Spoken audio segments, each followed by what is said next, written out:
اقامت کہی جائے اس کے لیے کوئی جگہ کوئی جہت متعین نہیں ہے۔ اقامت کہنے والے کی آواز سب کو سنائی دینی چاہیے۔ اگر بہت دور ہوں اور آواز ان کی نہیں آ رہی ہو تو پھر ان کے لیے اقامت دینا بہتر نہیں ہے، امام کے پیچھے کوئی صاحب اقامت دے، یہ زیادہ بہتر ہے۔ تو ناظرین، آج کا ہمارا موضوع چل رہا تھا جس پر ہم بات کر رہے تھے عشرہ مغفرت کی فضیلت و اہمیت۔ میں سمجھتا ہوں اس پر بات بہت مختصر ہوئی، لیکن سوالات جوابات تو ہوئے ہیں، لیکن پھر بھی مفتی صاحب سے درخواست کرتا ہوں اس ضمن میں کچھ مختصر مفید معلومات جو ضروری ہیں وہ عطا فرما دیں۔ بسم اللہ الرحمن الرحیم۔ رسول کریم صلی اللہ علیہ وسلم نے فرمایا، مبارکبادی ہے اس آدمی کے لیے جو اپنے نامہ اعمال میں کثرت سے استغفار کو پائے گا۔ جو آدمی اپنے نامہ اعمال میں کثرت سے استغفار رکھے گا اس کے لیے خیر ہی خیر ہے۔ عزیزان محترم، گناہوں کے ساتھ دنیا سے جانا یہ اچھی بات نہیں ہے۔ مسلمان ہمیشہ گناہوں سے ڈرتا ہے۔ مسلمان کے بارے میں، مومن کے بارے میں آیا ہے کہ مومن گناہوں سے بہت ڈرنے والا ہوتا ہے۔ جب کوئی گناہ ہوتا ہے بہت زیادہ وہ ڈر جاتا ہے اور توبہ کی فکر میں لگ جاتا ہے، جبکہ ایک بدکار اور فاسق اور فاجر آدمی کے بارے میں یہ کہا گیا کہ وہ گناہ کرتا ہے تو گناہ کا معاملہ اس کے پاس بڑا آسان ہوتا ہے اور اتنا ہلکا گناہ کو لیتا ہے کہ ناک پر کوئی مکھی بیٹھی تھی اور اس نے مکھی کو اڑا دیا ہے، اس طرح گناہ کا معاملہ ہوتا ہے۔ عزیزان محترم، ایسے لوگوں کو بد کردار، فاسق اور فاجر قرار دیا گیا۔ یقیناً یہ وہی لوگ ہیں جن کے دل گناہوں کی آلودگی اور تلوث کی وجہ سے گناہ کالے ہو چکے ہیں، زنگ آلود ہو چکے ہیں۔ ان کو اس زنگ کو دور کرنا ہے تو اللہ تبارک و تعالیٰ کا ذکر کثرت سے کرنا ہوگا۔ عزیزان محترم، استغفار کامیابی کی کنجی ہے، استغفار کامیابی کا راستہ ہے، استغفار اللہ تبارک و تعالیٰ کا قرب حاصل کرنے کا بہت بڑا ذریعہ ہے۔ حضرت حسن بصری رضی اللہ تعالیٰ عنہ کے پاس ایک صاحب آئے اور عرض کرنے لگے کہ اولاد نہیں ہے۔ آپ نے فرمایا اللہ کی بارگاہ میں مغفرت طلب کرو۔ پھر کوئی دوسرا شخص آیا اور اس نے کہا کہ بارش نہیں ہو رہی ہے۔ آپ نے فرمایا اللہ کی بارگاہ میں مغفرت طلب کرو۔ پھر کوئی شخص آیا اور کہنے لگا دولت نہیں ہے، پیسہ نہیں ہے، غربت ہے۔ آپ نے فرمایا اللہ کی بارگاہ میں استغفار کرو۔ جو حاضرین بیٹھے ہوئے تھے انہوں نے کہا کہ مختلف لوگ مختلف سوالات لے کر آپ کے پاس آئے، مختلف مسائل لے کر آپ کے پاس آئے، لیکن آپ نے سب کو ایک ہی وظیفہ اور ایک ہی علاج بتایا ہے۔ آخر اس وظیفے اور علاج میں کیا تاثیر ہے؟ تو آپ نے فرمایا میں یہ نہیں کہہ رہا ہوں، بلکہ اللہ تبارک و تعالیٰ نے فرمایا۔ اللہ قرآن کریم میں ارشاد فرماتا ہے کہ اللہ تبارک و تعالیٰ سے مغفرت طلب کرو، انہ کان غفارا، بے شک اللہ تعالیٰ بخشنے والا ہے۔ یرسل السماء علیکم مدرارا، اگر تم اللہ سے بخشش طلب کرو گے تو وہ آسمان سے موسلا دھار بارش تم پر نازل فرمائے گا۔ وَيُمْدِدُكُمْ بِأَمْوَالٍ وَبَنِينَ، اور اللہ تبارک و تعالیٰ تمہاری مدد فرمائے گا دولت کے ذریعے، اولاد کے ذریعے۔ وَيَجْعَلْ لَكُمْ جَنَّاتٍ وَيَجْعَلْ لَكُمْ أَنْهَارًا، اور اللہ تعالیٰ تم کو باغ عطا فرمائے گا، باغات عطا فرمائے گا، نہریں عطا فرمائے گا۔ تو حسن بصری نے فرمایا اللہ تبارک و تعالیٰ نے ایک ہی چیز کا حکم دیا، فرمایا اللہ کی بارگاہ میں اپنے گناہوں سے مغفرت طلب کرو، اللہ تعالیٰ بارش بھی دے گا، اللہ تعالیٰ اولاد بھی دے گا، اللہ دولت بھی دے گا، اللہ باغات بھی دے گا، اللہ نہریں بھی دے گا، اور دونوں جہانوں کی نعمتیں بھی اللہ تعالیٰ عطا فرمائے گا جو بندہ استغفار کرے گا۔ عزیزان محترم، استغفار بلاؤں کو ٹالتا ہے، استغفار امراض کو دور کرتا ہے، استغفار درجات کو بلند کرتا ہے، استغفار بندے کو اللہ تعالیٰ کے قریب کرتا ہے۔ ایک مسلمان کو ہمیشہ استغفار کرتے رہنا چاہیے۔ رسول کریم صلی اللہ علیہ وسلم نے فرمایا کہ میں صبح و شام اللہ تعالیٰ کی بارگاہ میں 100 مرتبہ استغفار کرتا ہوں۔ وہ رسول پاک جن سے کبھی کوئی گناہ صغیرہ ہوا ہے نہ کوئی گناہ کبیرہ ہوا ہے، پھر بھی اس درجے اللہ تعالیٰ کی بارگاہ میں استغفار کرتے ہیں، تو ہم گناہ گاروں کے لیے کس قدر نصیحت کی بات ہے اور کس قدر درس حاصل کرنے کی بات ہے کہ ہم غور کریں اپنے حالات پر کہ ہم کتنے گناہ گار اور خطا کار ہیں اور استغفار سے کتنے دور ہیں۔ عزیزان محترم، جو آدمی چاہتا ہے کہ زندگی میں برکت ہو اور رزق میں برکت ہو، کاروبار میں برکت ہو، اچھی نوکری ملے اور زندگی میں خوشحالی ہو، تونگری ہو اور سارے معاملات اچھی طریقے سے چل پڑے زندگی کے، 2 چیزوں کو زندگی میں لازم رکھیے۔ ایک، اللہ تعالیٰ کی بارگاہ میں استغفار کرتے رہیے، اپنے گناہوں پر نادم ہو کر، شرمندہ ہو کر، پشیمان ہو کر، اور دوسرا رسول کائنات صلی اللہ علیہ وسلم پر پہ ہم درود شریف پڑھتے رہیے. انشاءاللہ تعالیٰ دیکھیے زندگی کو اللہ تبارک و تعالیٰ رونقوں سے بھر دے گا, بہاروں سے بھر دے گا, کامیابی سے بھر دے گا. اللہ تعالیٰ ہم سب کو نیک توفیق عطا فرمائے. آمین. ناظرین, آپ سے پوچھے گئے سوال کا جواب, کل جو پوچھا گیا تھا سوال, اس کا جواب جانے گا, اور جس کا نام قرآن اندازی کے ذریعے نکلا ہے ان کا نام بھی جان لیجیے گا. تو پیش خدمت ہے پروگرام سحری ٹائم میں کل پوچھے گئے سوال کا صحیح جواب ہے قرآن مجید کی سب سے چھوٹی سورت سورہ کوثر ہے. اور صحیح جواب بھیجنے والوں کے قرآن اندازی کے بعد منتخب ہوئے ہیں بی بی نگر بھونگیر سے محمد یوسف, اور انہیں ملتا ہے ہیرا بھائی جویلرز کی جانب سے ایک سونے کا سکہ. تو بہت مبارک ہو انعام جیتنے والوں کو, اور اس میں آپ کا بھی نام آ سکتا ہے. ابھی آپ کے لیے آپشن ہے جس کا ایکسرسائز کریں گے آپ. آج کے سوال کا جواب آپ روانہ کریں گے, انشاءاللہ کل آپ کا نام یہاں سے اناؤنس ہوگا. بہت شکریہ آپ کے پارٹیسپیشن کے لیے, آپ کی دعاؤں کے لیے, آپ کی ہمت افزائی کے لیے, اس پروگرام میں جان ڈالنے کے لیے. ناظرین, وقت ہوتا ہے اب پروگرام کے اختتام کا, آپ سے اجازت لینے کا. آپ کا بہت شکریہ, آپ کے ہمت افزائی کا شکریہ, دعاؤں کا شکریہ. میں مینجمنٹ کا شکریہ ادا کرتا ہوں, کیبن کرو ٹیم کا اور کیمرہ مین کا, اور اس پروگرام کو پیش کرنے میں تعاون کرنے والے آرگنائزیشنز کا, ہیرا بھائی جیولرز, انکورا ہاسپٹلز, محمد کیب مارٹس حیدرآباد اور پستہ ہاؤس حلیم حیدرآباد کا. ان تمام آرگنائزیشنز کے کوآپریشن سے, کوآرڈینیشن سے یہ پروگرام آپ کی خدمت میں پیش کیا جا سکا. اور میں شکریہ ادا کرتا ہوں اپنے مہمان محترم مفتی صاحب کا اور نعت خواں صاحب کا کہ آپ کے اس پروگرام میں آنے سے پروگرام جاری و ساری رہا. ناظرین, اجازت لیتا ہے آپ کا میزبان, اور مفتی صاحب سے درخواست کرتا ہے کہ دعا فرمائیں انشاءاللہ. الحمدللہ رب العالمین, اللہم صلی علی سیدنا و نبینا و مولانا محمد مبارک وسلم. ربنا آتنا فی الدنیا حسنۃ وفی الآخرۃ حسنۃ وقنا عذاب النار. آمین. ربنا ظلمنا انفسنا وان لم تغفر لنا وترحمنا لنکونن من الخاسرین. آمین. اے مولا ارحم الراحمین, اے رب العالمین, اے اکرم الاکرمین, مولا ہم سب کے گناہوں کو معاف فرما, آمین. خطاؤں کو درگزر فرما. ہم میں جو پریشان حال ہے مولا ان کی پریشانی کو دور فرما, جو مصیبت زدہ ہے مولا ان کی مصیبتوں کو دور فرما. مولا جو مقروض ہیں, قرض کے بوجھ کے تلے دبے ہوئے ہیں مولا, قرض کی ادائیگی کے آسانی سے اسباب بنا دے مولا.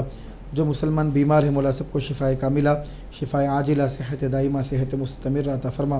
مولا پوری دنیا اور پورے عالم اسلام میں امن سلامتی کو قائم فرما. جو حضرات شہید ہوئے ہیں مولا ان کے درجات کو بلند فرما. مولا ظالموں کو نیست و نابود فرما, مظلوموں کی مدد فرما. مولا ظالموں کو کیفر کردار تک پہنچا, مظلوموں کی مدد فرما.